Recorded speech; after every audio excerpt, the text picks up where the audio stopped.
Welcome back to Double Dragon Neon. Today we're actually going to wrap up this playthrough with Final Fortress. I think that's what it's called. Can't remember at the moment. But to find out. This is my game data loads. Neon Fortress. I was horribly wrong. Now, you'll notice that Lionel's not here. Whoops. See, the thing is, as I was editing the parts, I edited the other parts earlier today. I noticed that the footage for Neon Fortress is flat out gone. The commentary is still there, but I have no idea where the video is. My guess is I honestly don't know. I probably deleted it by accident, but I do know for a fact that it was recorded. But whatever. This is Boshi. I think that's how you say his name. I'm not sure. He's basically a magic-based enemy, and he's actually the last new enemy we'll come across in that hurt.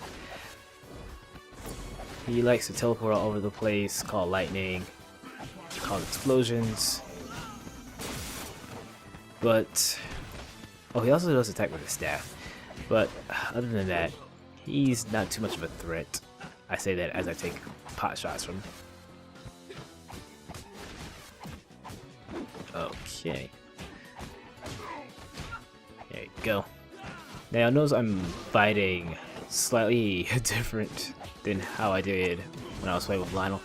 It's because, oh my goodness, everybody. Anyway, because I did play some of this game on my own after that playthrough, which was back in February 18th, I think is when we recorded this. And I did practice a bit with it because I do have a lot of fun with this game. It's just, whoa. Okay, it's just that it does take some getting used to, regardless of how long you put it down for. Like, say, if I put it down for maybe 2 days, I would have to readjust to it because I don't want to. The game controls fine for what it does, but it can be a bit stiff at times for my liking. Well, too stiff, that is. Especially with running and the timing for dodging and all that whatnot. By the way, I'm still terrible at dodging. You'll see that here. But yeah, I mainly went back to the games because I kind of forgot how much fun it was. Because it had actually been a while before I played it again with Lionel. And then after the playthrough, I just started going back to it. It's a lot of fun. I recommend you check it out if you're a fan of beat 'em ups, Double Dragon Neon, or even cheap 80s references, because there are so many of them in this game. Let's see. This part is also going to be the longest, because you can tell the timestamp. Duh, Duke. But it's mainly because, as I said earlier, we're going to be wrapping up this playthrough. There is, however, another video that I plan to show. It will be showing off a few hidden secrets that I actually didn't touch up on when I was playing with Lionel. That won't be too long at all. Now think about this now. I probably could have done live commentary. Whatever. Now another thing about Neon Fortress is with it being the longest stage, it has the most enemies. As a matter of fact, you'll be fighting against every enemy you've come across, excluding bosses, that is, and the mutated twins. That was a trap that I clearly walked into. Oh well. Speaking of traps, there are so many of them across the stage, like that loose floorboard. Is that the loose? Yeah. Matter of fact, I think it's the only loose floorboard in this stage. It's just randomly placed. I believe that was from what mission was it from? I cannot remember. Well. But here's the thing. I could have stepped on the X and it would have flung my opponents off into that hole. For some reason, when I was playing the game, I thought standing on the X would cause the board to actually bend where the X is, not from the opposite side. So that's why I'm staying away from it at the moment, where I probably could have been done with this section of the stage by now. But yeah. Oh, as I was getting into earlier, my fighting style has changed because I did practice a lot. Because the thing is, if you keep using your punches, you'll pretty much get most enemies in a stun lock. Bigger enemies like a Bobo or even the Baoshin, I don't even know if I said that right, they can get out of the combo, or just be completely immune to it because they're jerks. Yeah, they can break out easily. Enemies, however, like that, what's her name? I can't even remember. She was introduced in stage either 6 or 7. But yeah, as long as the enemies are relatively human-shaped and close to Billy and Jimmy's size, they can be stunned in this lock, which is perfect for my stance. I believe it's Regenerator or something like that. Basically, where you heal with each punch. Yeah, we've seen this plenty of times, actually. Did that not hit me? I'm sorry. But yes, you'll also notice that I'm not really using the Dragon Special that me and Lionel used a lot. That is because, yeah, this is me realizing that I could have just stepped on the floorboard to make the fight shorter. But, ow. Ow. This part also shows how impatient I can be, and how bad my timing is after not playing for a while. But anyway, as I was getting into the Dragon Special, which pretty much takes up all of your special meter, I don't really use that anymore. Because I did go back and experiment with the other specials, and Spin Kick is extremely useful. Not only can it get in multiple hits, but each individual kick, ow, actually counts as a regular attack. And what I mean by that is mainly with my stance, you know, I think it's Healing Touch actually, that's what it's called. And basically, with each successive hit with a spin kick, I do regenerate some health. So say if I was low on health and I was in the middle of a crowd, I can use a spin kick, which actually gives me invisibility frames to not only damage my opponents, but also heal myself. The only drawback to this stance is it's one of the weaker ones in terms of power. Matter of fact, I think it's the weakest. Don't quote me on that, I don't remember. But once you upgrade it in the shops though, it is, to me, it's the best. That's just me. The other one, which is, I think, Desperation, in which you go into a permanent automatic gleam once your health is below half, that's pretty good too. You know, it's just preference, really. Play the game however you want, which is another thing I like about Double Dragon, yeah. Although I gotta admit, I kinda hated this game at first because, again, it took so while to get used to how it handled. You know, especially if you're someone like me, who played a lot of beat 'em ups as a kid, like Streets of Rage, Golden Axe, and all of that. Even the original Double Dragon Neon, because admittedly this is a bit stiff, as I said before, and damn. But once you get used to it, it is a blast, whether or not you play it solo or with a friend. Again, I cannot stress enough how good WayForward Technologies is with these games. Well, just their games in general, really, because they cover quite a few genres. But more on that at a later date. Okay, actually, I think we already passed that part, but there are some vases with grenades in them. I think we've already seen them before. If you get caught in one, a particular one in, excuse me, there's a particular vase with a grenade in it, lined up with the other vases with grenades in them, and if you get caught in that, pretty much guaranteed to lose alive. Just a heads up. I will show that off, because, well, it's on the way, so. Whoops. Yeah, don't jump run for that. Just casually walk. You have more than enough time. More than enough time. Excuse me. Gotta sort of over my words. I'm a bit tired. Oh, excuse me. Anyway, here is the last shop in the game. You break, you buy. Well, damn.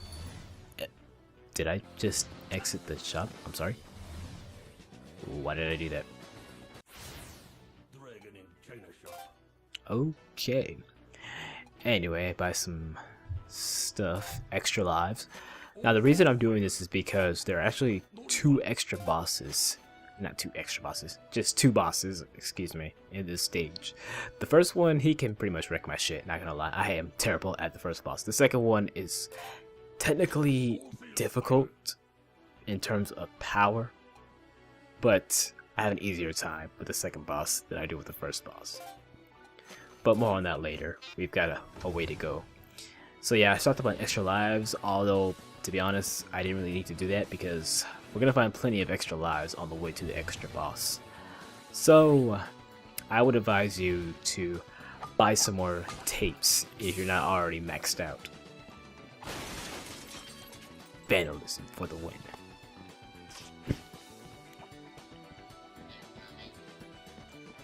Alright, these enemies whose names I can't remember. Suddenly, Belshin. No idea if I'm saying that right. Oh, two of these suckers. Something I didn't mention about this guy. Ow. He's considerably weak to weapon-based combat, which means just pick up a random object and start swinging at him, he'll go down extremely quick. That's generally the case with most enemies, but he in particular goes down quicker than others when you use a weapon, especially when you use the I can't remember these tape names for the life of me, but he does go down quickly if you use a weapon, so go for it. Bobo, what's going on? Yeah, he is one of the guys you can get in a stun lock, but he can get out because of his attacks. So just keep that in mind when you're fighting him. It's especially noticeable when fighting in a crowd, trust me. We'll see that later in the bonus episode, actually. Yeah. One moment.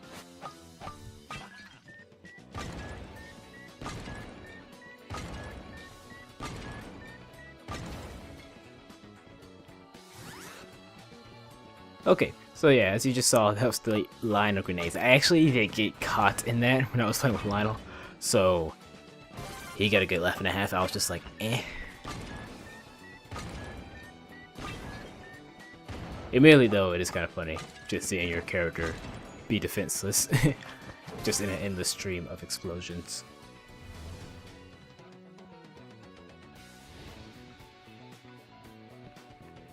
Now, I believe this is, yep, this is pretty much the final part before the boss. And I gotta say, it's basically on an elevator. And I'm actually doing this the incredibly difficult way. What I could do is just use spin kick and pretty much knock them off down the holes. Because if an enemy falls down a hole, they automatically die. As opposed to you'll just lose quite a bit of health. Whoops. But yeah, you saw some of the zombie enemies. They are susceptible to what is that special called? It's the one where you... Okay, I just changed the special. I think... Okay, the stance is called Absorb, where you regain health with each hit. They don't take... They take the same amount of damage, but... It's... Yeah, the Healing Touch is the special. And if you use a Healing Touch on a zombie, they will actually take double damage. And something else I learned, actually, is that Skullmageddon actually does count as a zombie, because he's a skeleton. Who knew? So... it can make quick work of him. I don't show that off here.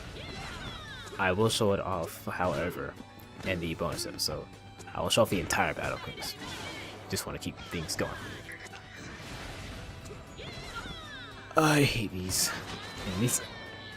Lightning can make them a joke if it's leveled up.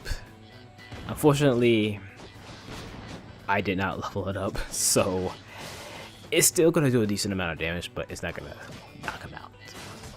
So poop.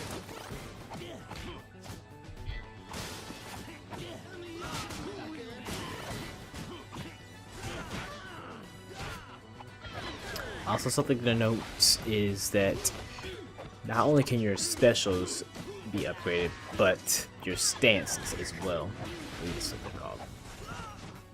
Or is it? Yeah, I want to say it's called these. Yeah, they're called stances.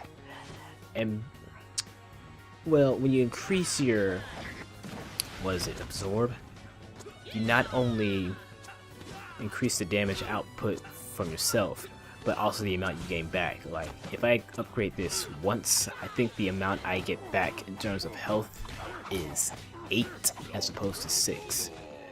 So I probably should have done that before coming here, but I still get by pretty fine. Pretty fine? Okay. Yeah, English. Anyway, the other stance is pretty much the same effect. It increases whatever trait they do. Like, I guess, what's a good one? Weapons up. That's the name of the stance. That increases your power with your weapons. Not only does it increase the overall stats of your character, but it also increases the damage and durability of your weapons, if I'm not mistaken.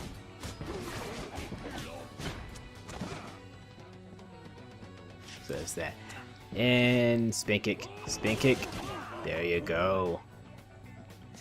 And that's it for the enemies, I believe. Hopefully I didn't make a liar out of myself. There's still a bit of level to go through before we actually do reach Skullmageddon. I was expecting a grenade. But yeah, you saw how many lives I've been getting as we go along. Really no need to buy them. Oh yeah, tapeworm. Oh, something else that's pretty cool with the spin kick. It can actually hit, it can hit the tapeworm quite a few times. So what I recommend doing is, when the tapeworm pops his head out, just punch him, and when the tapeworm actually starts to leave in the hole, use the spin kick. You not only increase your rewards from hitting him so much, but you'll also get the energy back from using your spin kick, because he does drop quite a few batteries. So there's that. Almost there. Okay. In all honesty, I've never opened the left or right treasure chest. I always go for the middle one, and I honestly don't even remember if it's the same every time. And I almost got blown the hell up. Good stuff. Who puts grenades in bases? I don't even... Why? That's stupid. Anyway, we have reached the final... the boss. You got nowhere to run, Skullmageddon! Now where's Marion? Oh, where are my manners? I haven't introduced you to the new and improved Marion. I call her... Evil Marion! I'm bad. You evil jerk! You're going down! Silence, Knob Sniffer! I don't even know what he insulted me with. Anyway, Skullmageddon round 2. This time he is accompanied by Marion. Yeah, she's pretty much I guess you could say a support character, in that she'll not only attack you, but she will actually come to Skullmageddon's aid. Like, if he were to get knocked down by one of my attacks, she would actually blow him a kiss, and that would cause him to get up in no time flat. But Skullmageddon himself, at first, he's pretty much the same as the first fight. However, he does get a few new moves, like this right here, where he pretty much pulls you in using gravity or space. I don't know. You can manipulate space though. Kind of interesting. And here's, yeah, Marion can pretty much kill you in one hit regardless of how much health you have. So if you see the screen shaking, kick Marion. She actually doesn't have a health bar and she can't be defeated, quote unquote. All the damage has to be done to Skullmageddon, but if you don't interrupt her every now and then, every now and again, excuse me, but you need to not only keep an eye on Skullmageddon, but also evil Marion, whose name is stupid. And wow, Scooby Wooby. Anyway, just keep an eye on both of them, and all I can say is good luck because this fight's hard. And his speed just increases like crazy once his health gets low enough. More so than it did in the first fight. I mean, as you can see, there's just so much crap going on between him and her. She can create stage hazards, he can pretty much teleport all over the place. And now whenever he does that stupid taunt, he'll usually activate either that fire or the gravitational pull. Now the gravitational pull I actually find useful in my benefit because it actually helps me get closer to him, as how he's a jerk that likes to teleport all over the place. I appreciate it. Yeah.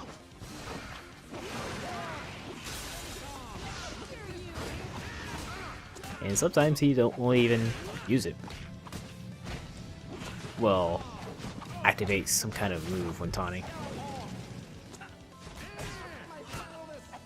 Wow, skeleton for it. Yeah, when she does that, just dodge away. I'm being stupid. This is probably my most reckless run at this boss, really. Ooh, that was close.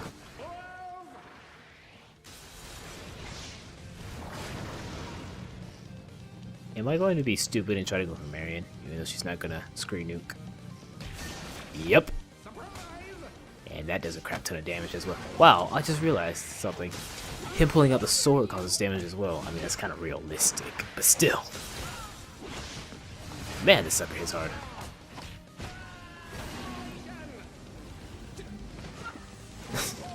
Oh, I went for Marion. I just got that.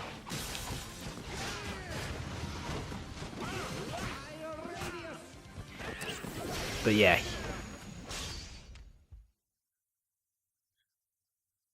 Grab the mythical. Thank you. This is pointless. I'm a master of space and time. Follow me if you dare. Oh, believe me, I dare. I double dragon dare. Ah.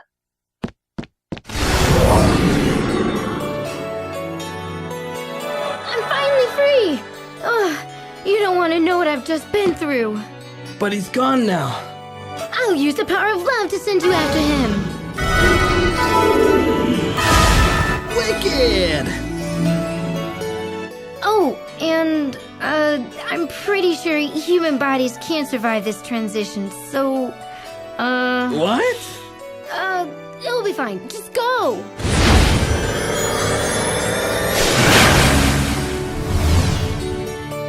That retarded pose, though. Jesus. Oh, this is so 80s.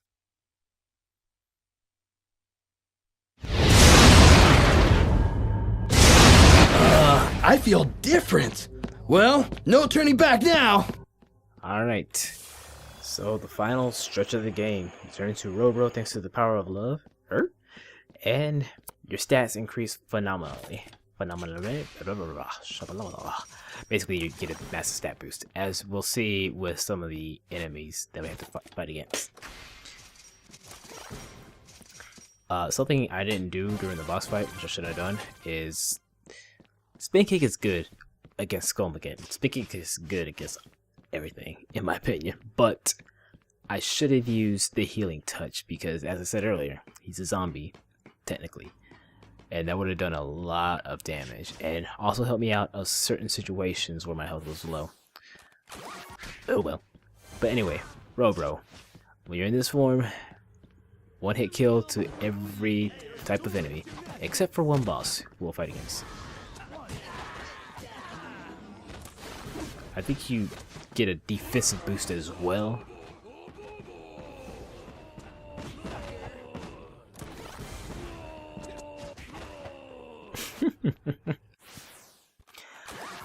I have no idea why I switched my special like that.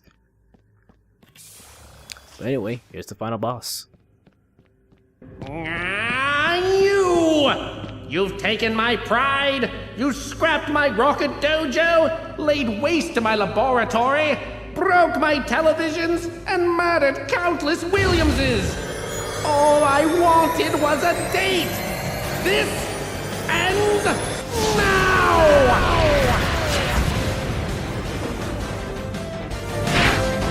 Alright, final boss of the game, Giga Skullmageddon. Yeah, this one is the busiest of all the bosses, busier than the tank even. So, what can Giga Skullmageddon do? Well, he can fire lasers for some odd reason, teleport. Well, he can always teleport, but also, I don't know if that's mist or what.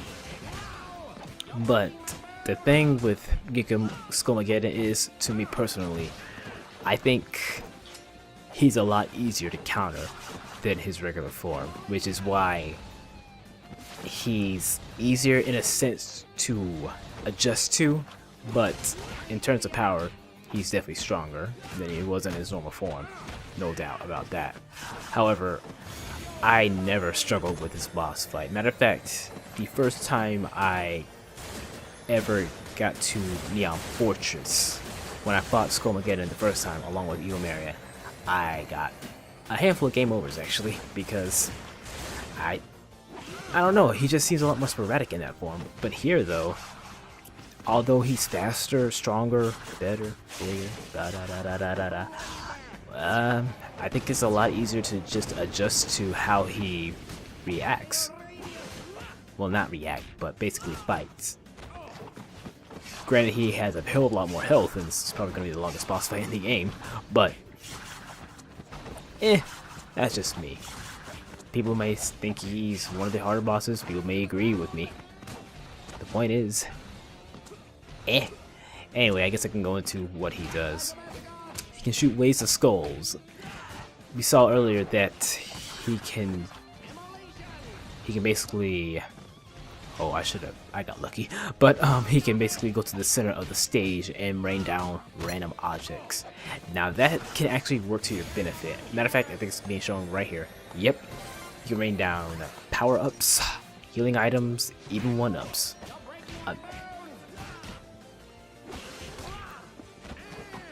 I don't know why it does that actually. Seems like a stupid move. Kind of like, what's that Pokemon called? Delibird. When it uses Present, it can actually heal its opponent. Sometimes. Anyway, with that move, he kind of does like a Michael Jackson pose and exits stage right, and these markers will go across the ground.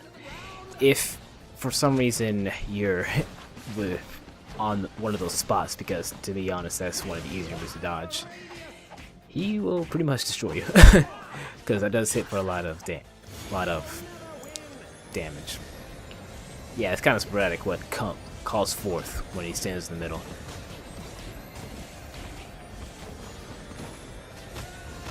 Wow, that is terrible.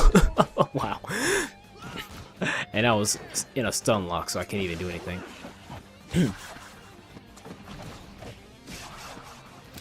Anyway, what else? He does waves of skulls.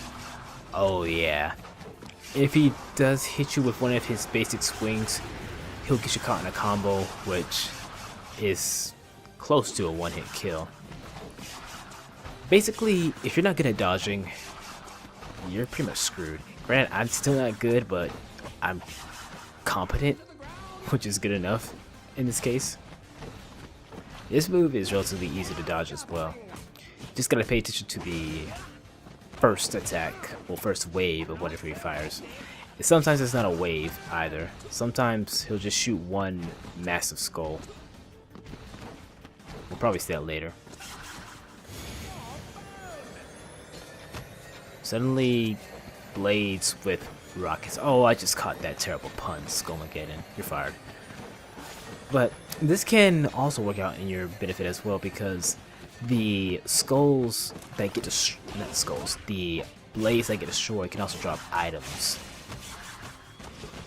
To be honest though, I'm not sure if they can drop anything other than mixtapes, but hey, it's always welcome. Okay, that time he exited stage left. I have no idea what that would have happened if I got caught in that, to be honest. Yep, there's a combo. Yeah. It's basically a setup to a move he does in his regular form. Just be careful. Okay, that's easy to dodge. However, I didn't press dodge again. That move's not exactly too damaging compared to those other ones though, so if you get caught in this laser, don't get... break your bones, whatever. Okay, he's moving really fast, so his speed is just gonna be ridiculous. Not only with his movement, but his attacks as well.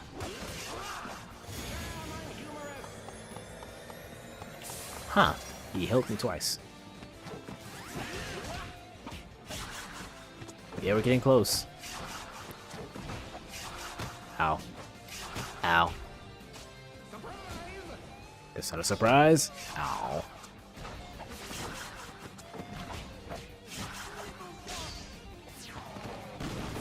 Don't get hit.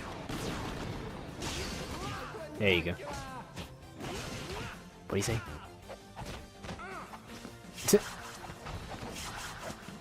Wow, he's blinking mad fast now.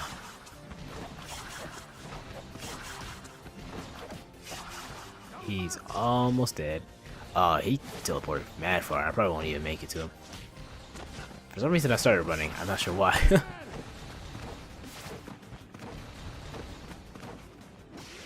Okay. And once he has one more hit, he'll teleport all the way to the right. And I was trying to be fancy by using Dragon Swarm, but I didn't have enough energy. So you're going to see me waste a bit of time. Anyway, thank you for watching. Hope y'all enjoyed this end theme. And I have one more video I missed. And I have one more video to show y'all pertaining to this game. Till then, take care, y'all. Yeah, pass me, just...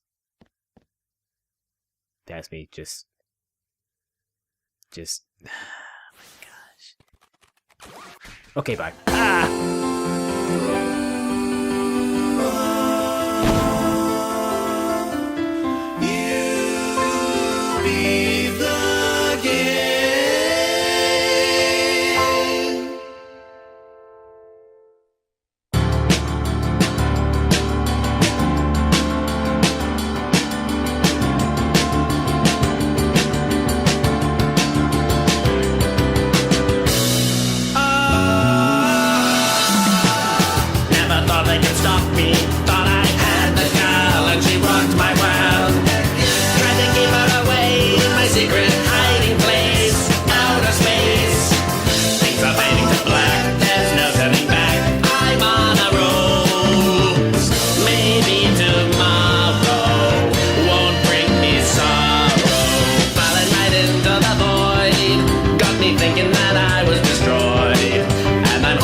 Guitar solo, play faster, Williams.